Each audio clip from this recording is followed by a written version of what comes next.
carving all done? Probably took a while, didn't it?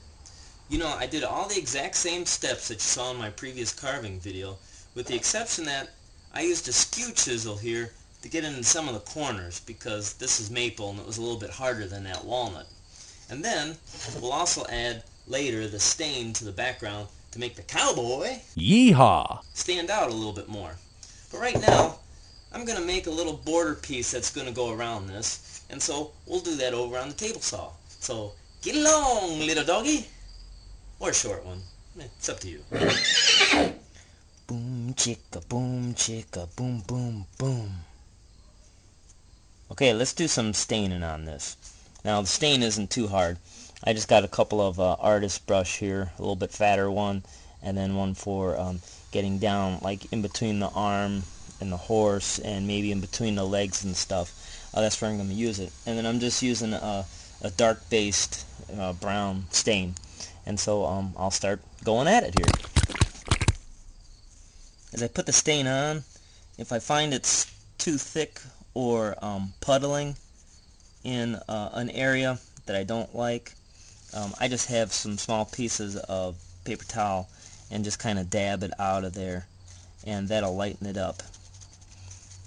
Also too, don't worry if you get a little bit on your horse or on the front field of it, because you can just easily sand this down and the back field won't be disturbed by your sanding.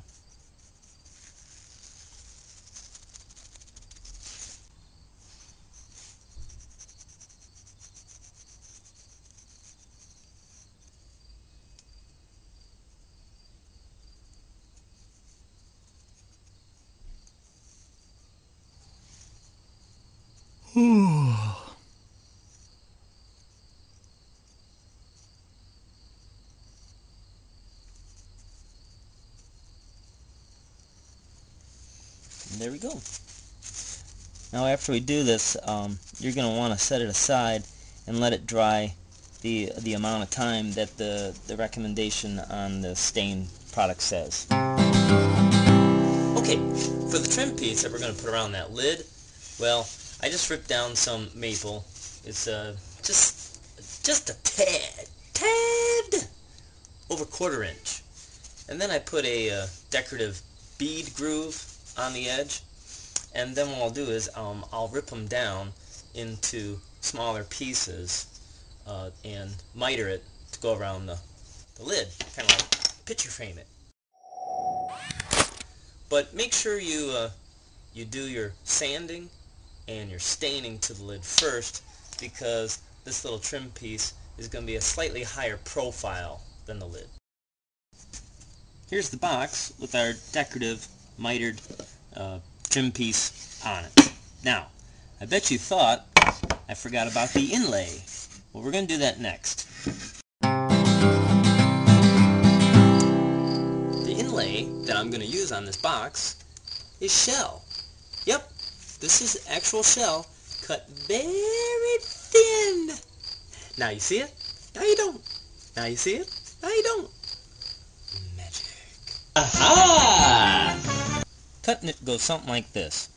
I just have a block of wood with another piece of wood just nailed to it, just slightly up to give me like a fence to put the shell against. And then, remember, I made the 1/4 inch groove with the router bit. So I have a piece of square stock, steel square stock, that you can just get at a hardware store, and I lay that on there, and with a sharp razor blade, you just score it several times lightly, and it should just break off for you. And that's what we'll use. So then once you cut it, you just lay it in your groove, and I like to glue it down with the Tight Bond molding and trim wood glue. It dries really quick, and that's it. You got any questions? Now comes the part of the job I hate. I mean, I hate. And that's putting on the hardware. In this case, we're going to be putting the hinges on our box.